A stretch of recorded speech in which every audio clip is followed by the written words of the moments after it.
25조 규모의 추경안 처리를 위해 여야가 국회의장 주재로 추경 심사 일정과 본회의 안건을 논의했습니다. 또 김부겸 전 총리는 오늘 국회에서 대구시장 출마를 공식 선언했습니다. 정치직설 배종호 한국정치평론가협회장, 정의연국 전 청와대 대변인과 함께 전국 현안 살펴보겠습니다. 안녕하십니까?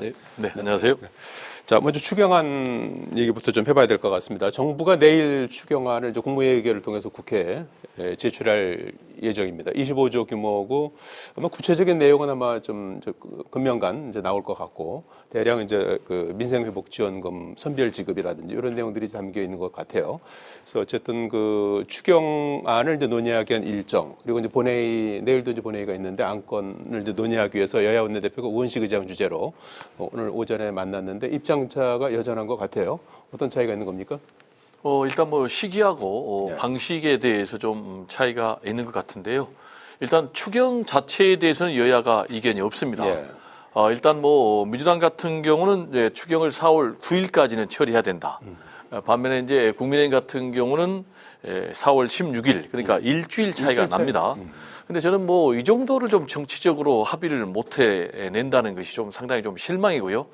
분명한 것은 지금 중동 사태가 굉장히 심각하지 않습니까?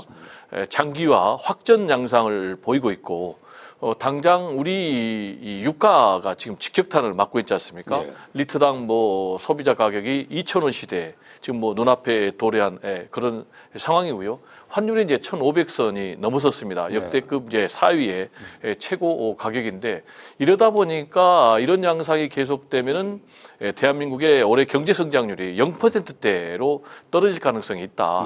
특히 이제 산업계 그리고 또 이 에너지 또 취약계층, 사회적 약자들 이제 곡소리를 나고 있거든요. 그렇다면은 골든타임 놓치지 않고 하루빨리 하는 것이 맞는데 지금 국민의힘 같은 경우는 추경 처리도 중요하지만은 먼저 대정부 질의를 해야 된다라고 얘기를 하고 있거든요.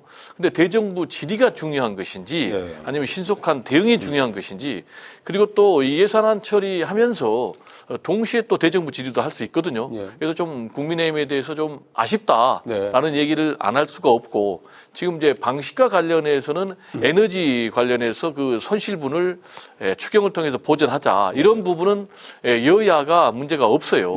그렇지만 이제 다른 부분은 지금 소득 하위 50% 여기에 대해서 지역화폐로 지급하자라는 것인데 지금 국민의힘에서는 더 정교하게 핀셋으로 좀 지원하자라는 것이거든요. 그렇다면 이 부분도 좀 정치적으로 그렇게 합의가 또 안 되는지 좀 굉장히 이해가 되지 않고요.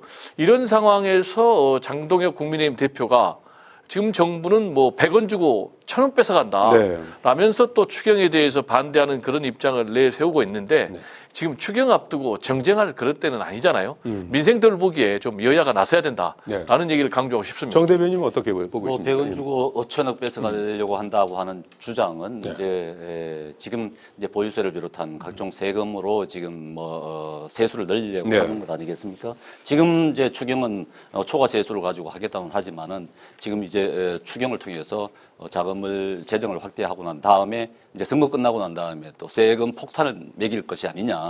그게 빤히 보이니까 그런 말씀을 하시는 것인데 지금 뭐 추경에 대해서는 뭐 거부할 이유가 아무도 없죠. 지금 당장 필요한 부분이기 때문에 말씀하신 대로 여야가 다 동의를 하는 부분인데 단지 이제 예상을 어떻게 할 것이냐, 방식을 어떻게 할 것이냐 이런 부분이고 일주일 차이인데 이것은 충분히 가능하다고 보여집니다. 그런데 그렇게 뭐 그 부분에 대해서 문제될 것은 없는데 다만 이제 우리가 얘기하듯이 선거를 앞두고 있기 때문에 이거를 선심성 행정이 아닌 현금 살포가 아닌 그러한 형태로 그러지 말하자면은 정말 필요한 사람들 정말 저소득층들, 에너지 취약층들 이런 부분들, 물류 이런 부분들 그리고 직접적으로 타격을 받는 산업계 이런 부분들에게 직접적으로 영향을 줄 수 있는 효과를 낼 수 있는 그런 방향으로 하자는 것이기 때문에 여야가 이런 부분에 대해서는 좀 더 세밀하게 논의할 필요가 있다고 알겠습니다.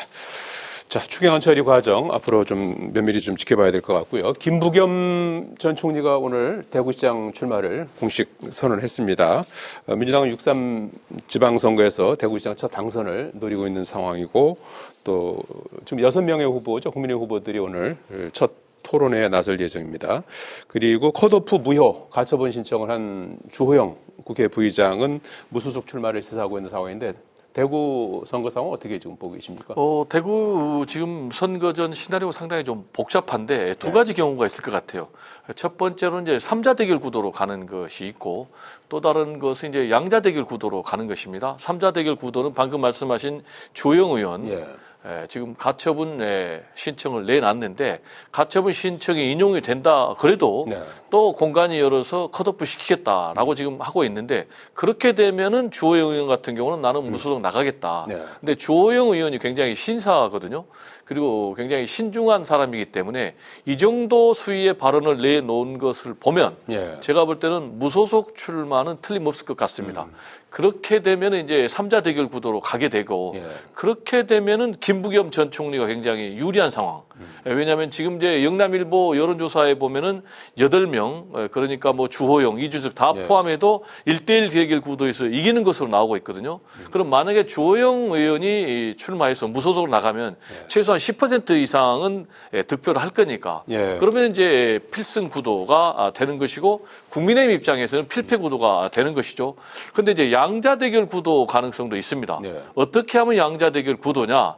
주호영 의원이 이제 불출마하면 김부겸 총리 그리고 또 국민의힘 후보가 양자 대결 구도 하는데 지금 이제 무소속 출마를 한다고 보니까 지금 이제 무소속 출마에도 1대1 대결 구도가 있습니다. 어떻게 되냐면 김부겸 총리를 상대로 주호영 의원이 이제 무소속 나가고 그리고 또 국민의힘 후보가 1대1로 대결해가지고 단일화를 해가지고 한 사람이 뽑히면은 양자 대결 구도가 되는 거예요. 그렇게 되면은 누가 이길지 예측할 수 없는 그런 상황이 되는 것이 아닌가 이렇게 생각이 되고 다만 주호영 의원이 만약에 1대1 단일화에서 이겨가지고 나간다. 그럴 경우에는 이제 국회의원 보궐선거가 열리게 되거든요. 그렇게 되면 이제 한동훈 전 대표가 이 보궐선거에 출마하게 되는 거예요. 그렇게 되면 이제 주호영, 한동훈 이른바 호동연대. 이것이 또 어떤 위력을, 어떤 파괴력을 보일지 이 부분도 상당히 중요한 관전 포인트입니다. 이래저래 그 대구 선거가 이제 상당히 관심적으로 떠오른 상황인데 어떻게 예상하십니까? 저는 주호영 의원이 무소속으로 출마하지 않을 것 같습니다. 그렇게 하시지는 않을 것이라고 예상을 하는데 육선 의원이시고 또 대구를 정말 사랑할 신물이고요. 이번에 가처분 신청이 인용이 된다 하더라도 지금 이제 당에서는 인용이 된다 하더라도 거부하겠다 하는 의지를 보이는 것 아니겠습니까? 그런 상황이기 때문에 만약에 인용이 돼서 나갈 수 있는 그런 상황이라 하더라도 본인은 아마 지금 당의 입장이 이제 희생을 좀 해달라고 하는 그런 입장이거든요. 이제 그 전에 이제 주영호 의원에게 좀 사전 설명을 하고 그런 설득하는 과정이 있었으면 좋았겠는데 그런 부분이 없어서 굉장히 화가 나신 것 같아요. 그렇지만 지금 사실상 주호영 의원이라 하더라도 여론조사에서 뭐 계속 1등 높은 지지도를 차지하고 이런 건 아니란 말이죠. 그리고 대구 정서라는 것이 그동안 6선을 해오시면서 지금 대구의 1인당 소득이 최하위 수준이에요.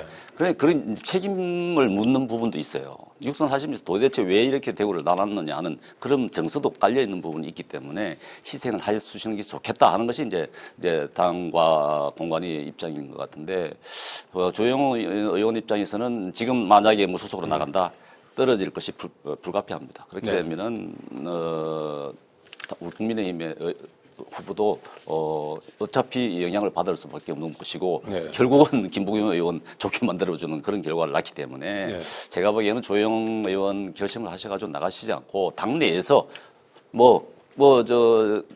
당대표 선거도 있는 것 아니겠습니까? 그런 다음 스텝을 고민해서 하시는 부분이 더 낫지 않을까 싶어요. 주호영 부의장이 이제 나오지 않을 것 같다. 조심스럽습니다만 개인의 정치 일정이기 때문에 이걸 뭐라고 욕을 할 수는 없습니다만 그게 바람직하지 않나. 굉장히 억울하실 거예요. 그렇지만 그런 길이 맞다고 생각이 됩니다. 자, 그리고 공천 내용이 이어지고 있는 국민의힘은 이제 경기도 지금 선거에 예, 함진규 전 의원하고 양양자 전 최고위원이 지금 출사표를 던지고 면접까지 마친 상태인데 계속해서 이제 후보자를 지금 찾고 있는 그런 상황인 것 같아요. 유승민 전 의원의 선거 출마를 끌어내기 위해서 총력전에 나선 모양새인데 일단 본인은 이제 불출마 입장이 이제 여전한 것으로 이렇게 보입니다. 최종적으로 어떤 선택을 할 수 있을까요? 쉽지는 않은 것 같습니다. 당에서 계속 러브콜을 보내고 있는데 유승민 의원 같은 경우는 마음을 정하기가 쉽지는 않죠. 마음을 정하기 쉽지는 않은데 이 부분도 그렇습니다. 이것도 이제 유승민 의원도 다선이잖아요. 중진 의원이시니까 이 지금 좀 희생을 하는 부분이 좋지 않겠냐 그런 모양새가 이런 것인데 그것도 이제 개인의 정치 운명과 운명이 걸려 있는 문제이기 때문에 뭐 함부로 말씀드리기는 좀 어렵습니다만 지금 김부겸 의원이 대구로 내려가는 것은 민주당으로 봤을 때는 흠지를 나가치는 거잖아요. 네. 그런 것과 연관지어서 본다 그러면은 우리 국민의힘 다선 의원들도 중진 의원들도 흠지로 나가시는 모습을 보여주는 게 국민들로부터 감동을 얻을 것이다. 이렇게 얘기가 할 수밖에 없습니다. 사실은. 국민은 그동안 한 게 없잖아요. 그동안 선거에 계속 지고도 누구 하나 중진 의원 누구 하나 책임을 지는 것도 없고 누구 하나 희생하시는 분들도 없어요. 그렇다 그러면은 이런 어려운 상황 같으면은 우리 국민의힘의 중진 의원들께서 좀 나서주면 좋겠다. 지금 갈 후보가 없어서 지금 후보를 찾지 못하는 그런 지역 같은 경우는 좀 나서주는 것이 좋지 않겠냐. 특히 유승민 의원 같은 경우는 중도 확장성이 굉장히 있는 분이잖아요. 그러면은 당연히 굉장히 시너지 효과를 줄 수 있는 분입니다. 그렇게 해서 이제 유승민 의원에게 계속 요구를 하는 것인데 좀 조만간에 말씀을 좀 해주셔야 되지 않을까 싶어요. 가부간의 결정을 내리셔야 민주당 후보로 이제 한준호 의원, 추미애 의원, 김동연 지사 이렇게 이제 세 분이 지금 경선 중이잖아요. 그래서 거기서 이제 가닥이 잡히면 그때 가서 좀 본인의 거취를 결정할 수도 있을까요? 그럴 수 있다고 봅니다. 수 있을까요? 뭐 어느 분이 나오시든 간에 할 수 있는데 조금 아직까지 시간이 있다고 보여집니다. 우리 선거를 할 수 있는 시간도 여지가 있는 것이고 본인의 결정할 시간의 여지도 있다고 보여지는데 그래서 뭐 지금 우리 국민의힘 입장에서 봤을 때는 유승민 의원이 가장 적격자다 이렇게 보여지고 있는 것입니다. 어떻게 예상하십니까? 좀 너무 희망적인 관측을 하는데요. 제가 볼 때는 유승민 전 의원은 불출마로 이미 마음을 정했다. 이렇게 말씀드릴 수가 있겠습니다. 세 가지인데요. 첫 번째로는 본인이 공개적으로 나는 세 차례나 출마하지 않겠다라고 얘기를 했다. 계속해서 뭐 이정현 공관위원장 그리고 장동혁 대표가 러브콜 보내도 나는 나가지 않겠다라고 얘기를 했기 때문에 이분은 이제 첫 번째로 성정상 자신의 발언을 그렇게 시건하는 분이 아니에요. 굉장히 소신의 정치인 아니겠습니까? 박근혜 전 대통령 시절 서슬 퍼럴 때도 자기 소신을 굽히지 않아가지고 박근혜 전 대통령하고 척을 지을 정도로 그런 사람이 자신의 말을 번복하지 않을 것이다. 라는 것이 이제 그 첫 번째 이유고요. 두 번째로는 지금 뭐 유승민 전 의원 입장에서는 당에 대한 부채의식이 전혀 없습니다. 알다시피 뭐 4년 전에 경기도지사 선거 때도 본인이 희망을 했지만 굳이 윤석열 당시 대통령의 측근이 나갈 수 있는 김은혜 의원하고 경선을 붙여가지고 떨어뜨렸잖아요. 그렇지만은 결국 이제 김은혜 의원이 떨어졌잖아요. 만약에 유승민 전 의원을 그때 공천했다면 결과가 어땠을까라는 이제 그런 아쉬움도 있기 때문에 이제 와서 험지에 나가라. 지금 잘 알겠지만 이제 경기도 같은 경우는 완전 험지입니다. 김문수 후보가 대선 후보 시절에 전국에서 41% 득표를 했는데 경기도에서는 37%밖에 득표를 못했어요. 반면에 이제 이재명 대통령 후보는 과반이 훨씬 넘는 그런 지역이기 때문에 세 번째로 당선 가능성이 전혀 없는 거예요. 근데 나서서 나가가지고 총알바제라 그러니까 전혀 나가지 않을 것이다. 저는 그렇게 전망을 합니다. 알겠습니다. 자, 그리고 오늘 그 잠시 뒤에 초당적 개헌 추진을 위한 2차 연석회의가 열립니다. 우원식 의장이 국민의힘 소속 106명 국회의원 전원에게 손편지를 보냈다고 해요. 그래서 이제 개헌의 어떤 당위성 이런 부분을 이제 설명하고 설득을 하고 있는 상황인데 국민의힘은 지방선거를 앞둔 정치적 의도다 해서 개헌 논의에 참여할 수 없다 이런 입장이고 지금 6개 당이 지금 논의를 하고 있는 상황인데 어떻게 될까요? 이 개헌도 국민의힘 역시 뭐 개헌의 필요성은 당연히 느끼고 있는 것이고요. 87 체제 한계에 왔다는 걸 누구나 다 아는 것이고 국민들도 다 공감을 하는 부분입니다. 그러나 이제 이 시점이 문제인 것이죠. 뭐 원식 의장의 뜻은 알겠고 또 원식 의장께서 이제 재임 중에 이런 좀 결과가 있었으면 좋겠다 하는 생각을 갖고 계시는 것 같은데 좀 사실은 좀 아쉬운 부분은 오랫동안 좀 여야가 이 부분에 네. 대해서 좀 논의를 하고 이렇게 해서 이번 지방선거 때 국민투표에 붙이는 방안을 이렇게 시나리오를 가지고 왔으면 좋겠는데 이게 원포인트를 해야 되는 거지 않습니까? 지금 개헌을 한다 그러면은 그런 부분에 있어서 국민의 입장에서는 이거 선거를 앞둔 좀 정략적인 의도도 있지 않겠냐 하는 시각으로 볼 수밖에 없습니다. 그렇기 때문에 이것은 제가 볼 때는 선거가 끝나고 이 헌법은 지금 개헌에 대한 필요성은 충분히 있기 때문에 여야가 좀 다각도로 논의를 해서 좀 제대로 된 개헌을 할 수 있게끔 준비를 하는 것이 맞겠다 싶습니다. 그 국민의힘이 참여하지 않더라도 이제 뭐 개헌 열차는 출발하는 겁니까? 어떻게 예상하십니까? 네, 그렇습니다. 개헌 열차는 이제 출발하고 네. 9표의 기적이 과연 일어나느냐. 이게 이제 관건입니다. 예, 국회에서 통과하려면 이제 그렇습니다. 국민의힘 국회에서 9표가 개헌안이 필요하다. 발의하려면 전체 제적의 3분의 2가 찬성표를 던져야 되는데 지금 뭐 털털 뭐 털어도 국민의힘에서 9명 이상의 이탈표가 나와야 됩니다. 근데 지금 이제 우원식 국회의장 같은 경우는 내가 이 기적을 만들겠다. 할 수 있다. 명분이 있다. 그러면서 이제 손편지를 다 보내고 하루에도 지금 국민의힘 의원들을 향해서 수십 통씩 전화를 한다고 그래요. 근데 저는 뭐 상당히 이 우원식 의장의 이렇게 공 들이는 노력이 기적을 만들 가능성이 제로지는 않을 것 같다. 있을 것 같다. 네, 왜냐하면 워낙 명분이 있는 거거든요. 그리고 개헌에 대한 지금 여론조사를 보면 갤럽 기준으로 68%가 찬성을 하거든요. 그리고 개헌에 대해서는 지금 국민의힘도 계속해서 찬성한다는 거잖아요. 그리고 지금 개헌안에 대해서 뭐 권력구조 같은 이런 쟁점 있는 것이 아니고 5.18 정신, 뭐 5.18 정신을 담자. 전문에 담고, 그리고 또 뭐 지방분권, 균형 발전, 그리고 또 개헌안, 비상계엄을 사후 통제 강화.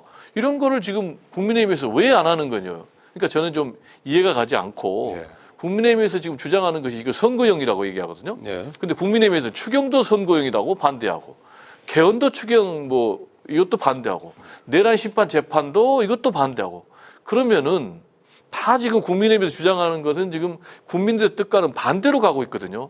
만약에 정말로 국민의힘이 지방선거를 의식하는 그런 행보로 하고 싶다면 추경도 빨리 찬성해라. 그리고 개헌안도 빨리 찬성해라. 그리고 내란 특검도 재판도 빨리 찬성해라. 저는 이렇게 좀 충고를 하고 싶습니다. 자, 잠시 뒤에 있을 6개 정당과 관련한 개헌 논의 오늘부터 어떻게 좀 흐름이 바뀔지 한번 지켜보도록 하겠습니다. 자, 여기까지 듣겠습니다. 고맙습니다. 네, 감사합니다.